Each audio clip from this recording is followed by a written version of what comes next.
രാജ്യത്ത് പ്രവർത്തിച്ചിരുന്ന വൻ ചാരശൃംഖലയെ തകർത്ത് ഡൽഹി പോലീസ്. പാകിസ്ഥാൻ ചാരസംഘടനയായ ISIയുടെ പിന്തുണയോടെ പ്രവർത്തിച്ചിരുന്ന 11 അംഗ ഭീകരരെയാണ് ഡൽഹി പോലീസിന്റെ പ്രത്യേക സംഘം പിടികൂടിയത്.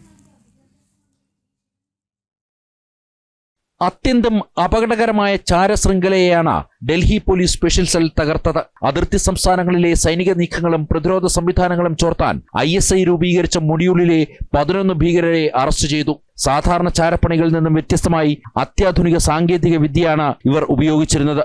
സൈനിക താവളങ്ങൾക്കും ആയുധപ്പുരകൾക്കും സമീപം സോളാർ പവർ ഉപയോഗിച്ച് പ്രവർത്തിക്കുന്ന CCTV ക്യാമറകൾ രഹസ്യമായി സ്ഥാപിച്ചു. ഈ ക്യാമറകളിൽ നിന്നുള്ള ദൃശ്യങ്ങൾ ഇന്റർനെറ്റ് വഴി പാകിസ്ഥാനിലെ ഹാൻഡ്ലർമാർക്ക് നേരിട്ട് നൽകി. പഞ്ചാബ്, ഹരിയാന, രാജസ്ഥാൻ എന്നീ സംസ്ഥാനങ്ങളിൽ ഇത്തരത്തിൽ നിരീക്ഷണം നടത്തിയതായാണ് പോലീസ് കണ്ടെത്തൽ. പിടിക്കപ്പെട്ട 11 പേരും പാക് കേന്ദ്രങ്ങളുമായി നേരിട്ട് ബന്ധമുള്ളവരാണ്. നിരോധിത ഭീകര സംഘടനയായ ബബർ ഖലീസ ഇന്റർനാഷണലുമായി ചേർന്ന് പ്രവർത്തിച്ചിരുന്ന ഭീകരരെ ഡൽഹിയിൽ നിന്നും പഞ്ചാബിൽ നിന്നുമാണ് അറസ്റ്റ് ചെയ്തത്. ഇവരിൽ നിന്നും 3 വിദേശ നിർമ്മിത പിസ്റ്റളുകളും നിരവധി വെടിയുണ്ടകളും പിടിച്ചെടുത്തു. UPI ഇടപാടുകൾ വഴിയാണ് ഇവർക്ക് പ്രതിഫലം കൈമാറിയിരുന്നത്. ആയുധക്കടത്തിലൂടെയും സംഘം ഫണ്ട് കണ്ടെത്തിയിരുന്നു. മിലിറ്ററി ഇന്റലിജൻസ് നൽകിയ രഹസ്യ വിവരത്തിന്റെ അടിസ്ഥാനത്തിൽ ഡൽഹി പോലീസ് നടത്തിയ 2 ഘട്ടങ്ങളായുള്ള ഓപ്പറേഷനിലൂടെയാണ് ഭീകരർ പിടിയിലാകുന്നത്. ജനം, ഡൽഹി.